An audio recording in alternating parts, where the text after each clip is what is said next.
পিতলের মতো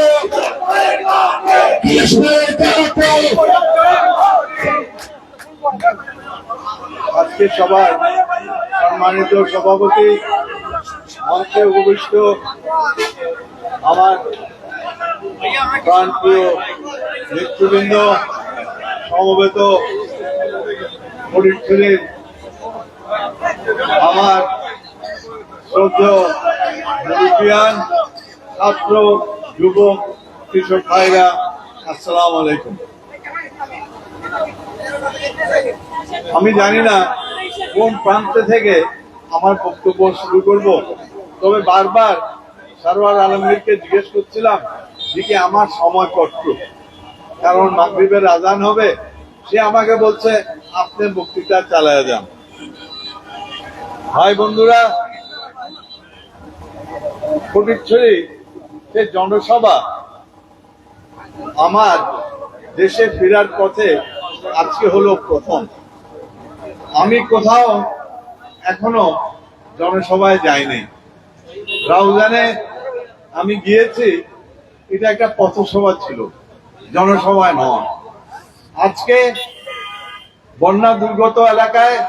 আসার আজকে পরিকল্পনা করেছিলাম, তাই আজকে আপনাদের সম্মুখে উপস্থিত হয়েছে। পাশাপাশি আপনারা নিশ্চয় অবগত আছেন, আজকে 1 সেপ্টেম্বর বাংলাদেশ জাতীয়তাবাদী দলের প্রতিষ্ঠা বার্ষিকী। তাই আজকের দিনে অবশ্যই স্মরণ করতে হয় বাংলাদেশ জাতীয়তাবাদী দলের প্রতিষ্ঠাতা শহীদ জিয়াউর রহমানকে। আজকে সেই জাতীয়তাবাদী দল যদি এই দেশে এই মাতৃভূমিতে জন্মগ্রহণ না করত, তাহলে আমাদের পরিচিতি বাঙালি থেকে যেত, বাংলাদেশি হতো না। আজকে জাতীয়তাবাদী দল এর যদি জন্ম না হতো, তাহলে বাংলাদেশ জিন্দাবাদ স্লোগান হতো না। যদি বাংলাদেশি জাতীয়তাবাদী দল না হতো, এই জাতির পরিচিতি বাঙালি হতো, বাংলাদেশি হতো না। এই পরিচিতি আজকে জাতীয়তাবাদী দল আপনাদেরকে, আমাদেরকে, এই দেশের মানুষকে দিয়েছে। আমি আমার প্রতিষ্ঠাতা বার্ষিকী সম্পর্কে আর বক্তব্য দীর্ঘায়িত করব না। অনেক কিছু বলার আছে। একদলীয় শাসন ব্যবস্থাকে কবর দিয়েছিল বাংলাদেশ জাতীয়তাবাদী দল। গত 20 বছর 30 বছর এই জাতীয়তাবাদী দলকে কবর দেওয়ার জন্য আওয়ামী লীগ প্রচুর চেষ্টা করেছে। চেষ্টার কোনো ত্রুটি ছিল না। বিভিন্ন সময় বিভিন্ন ভাবে তারা ষড়যন্ত্র করে এই দলকে টুকরো টুকরো করে ফেলার চেষ্টা করেছে, কিন্তু আদৌ কি পেরেছে? ইনশাআল্লাহ আমার মনে হয় না তারা আদৌ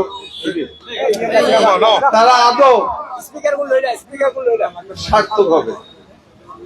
ভাই বন্ধুরা, আমি রমজান মাসে একটা ইফতার পার্টিতে এসেছিলাম ফটিকছড়িতে। তো সেই ইফতার পার্টিতে আসার ফলাফল কি হলো? ফলাফলটা হলো আপনার, আমি বক্তৃতা দিয়েছিলাম সেদিন, আমি তৎকালীন প্রধানমন্ত্রীকে বলেছিলাম যে কি আপনি সঠিক পথে থাকেন, না হলে আপনার পরিণতি আপনার মরহুম পিতার চেয়েও খারাপ হবে। আবাইল শতান বড় খারাপ কইলেন না, আটজনের বাপ এমনা খবর ভাই, নিজের খবর এমনা হইব না। ভাগ্যের নির্মম পরিহাস, ভাগ্যের নির্মম পরিহাস। সে চলে গেছে, বিদায় নিয়েছে, সে পালিয়ে চলে গেছে হিন্দুস্তানে। আমার আমার মনে শুধু দাগটা কাটে দেখি অবব্বু তুই যে গেই গই তোমার সঙ্গ ভাঙ ধরে কেউ হইটুই গেই না অবদা কেউ হই না যায় এন দা ইদে এক শাড়ি এক ব্লাউজ আর এক পেটিকোট এক শাড়ি আর বেকিন খালা ঈদে গণভবন আর এই দেখাতে হলে ফল টুকি টুকি রে বেকুন দেখার হদি ইবে হদে আইচুনির ব্লাউজ ইয়ান হদে আইচুনির পেটিকোট ইয়া যা যা দেখাই তোরা দেখুন এই শর্মর এই শরম আর আর মামুনিও মুখ লুয়ে ফেলায় যখন আইচুনি কি ফেলায় গিয়ে এই চায় পরিণত কি ওকে মাই বললা বলি আর শর্মরা কি আছে ইতিনি দেখান ছাড়া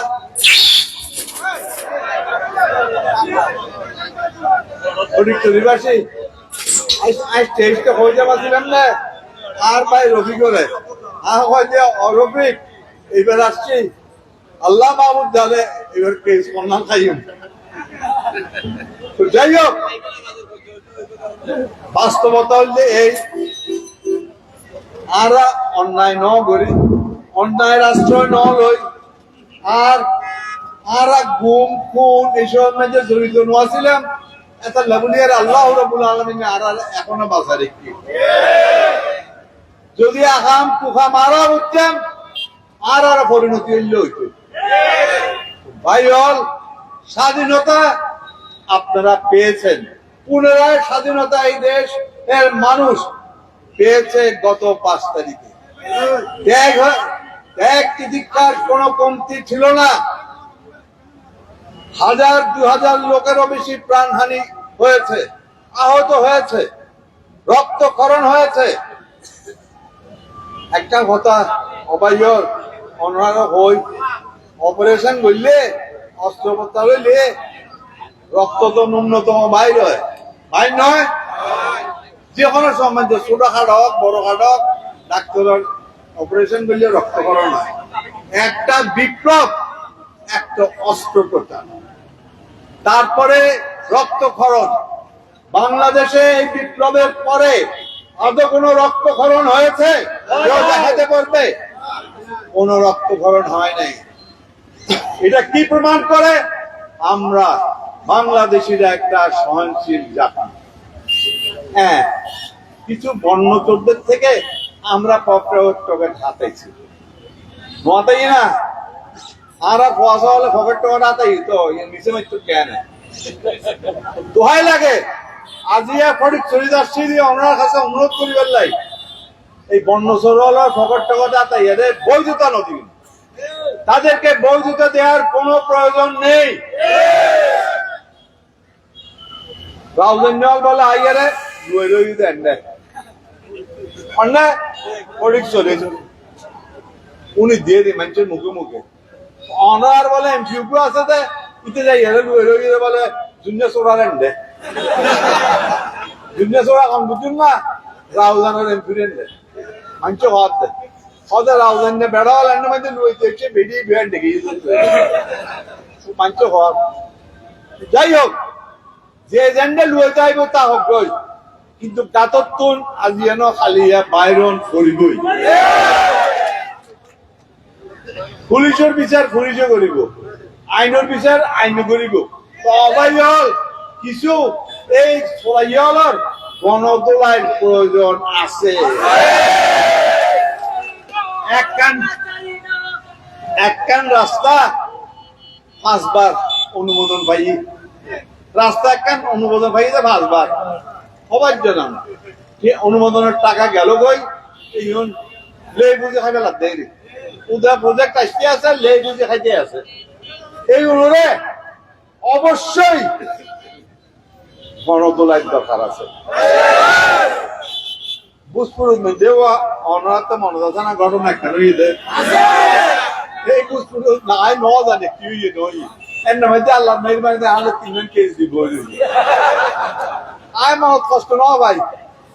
আয় মনত কষ্ট না ভাই কিন্তু কষ্ট ভাই দেখি বুঝপুরের মানুষজন দীর্ঘদিন এলাকা ছাড়া আছে বাড়ি ঘরে কেউ যাই না আবার বুঝছিল খুব কষ্ট আছে কিন্তু আমাদের নিরাল্লা বলে কষ্ট পাইলাম তো এই ফরিদ শরীর পেছন মধ্যে আইব আর 7 মাস জেল কাটতি আর মাও কোনো কষ্ট নাই আর মাও কোনো কষ্ট না ভাই কিতের নাম কি দিবা অনেকে দিয়ে নাজিম নুরি ও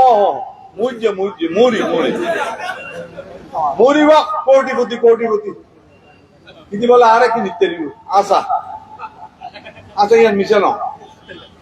জানতাম না অস্ত্রধারী উপায় আছে ইতি আর বিরুদ্ধে কেস টেস বিরুদ্ধে ইতি নহরে বৈদ্য দেয় মুজে কিনলে করিল আইন জানি এখনো আই বোধগম্য ন ইতি আনলা বলিয়ারে কিনলে গিয়েছি বুঝছি মাত্র 24 মিনিটর সাক্ষী গ্রহণ বাদে আরে 3 বছরের রায় একখান দিয়ে তবে ইয়ান আল্লাহর বড় অশেষ রহমত রায় যদি আর ন দিত আজ যদি হসপিটাল ন থাকতাম আই এ দোষত থাকতাম আজ তো নিও আর জেলত মারি ফেলে কিন্তু কিনা আল্লাহর লীলা খেলা আমরা জানন আর বাজিরে আওয়ামী লীগ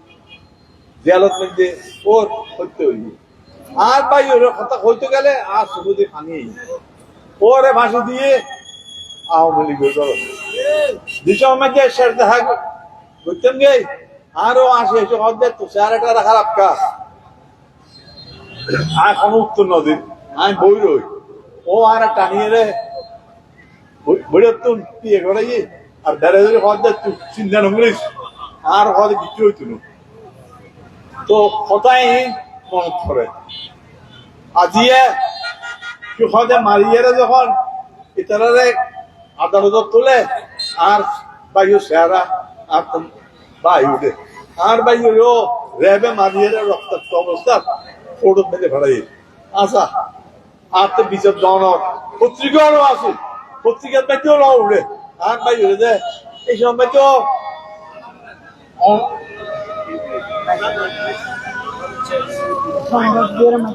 আজান পয়সা করে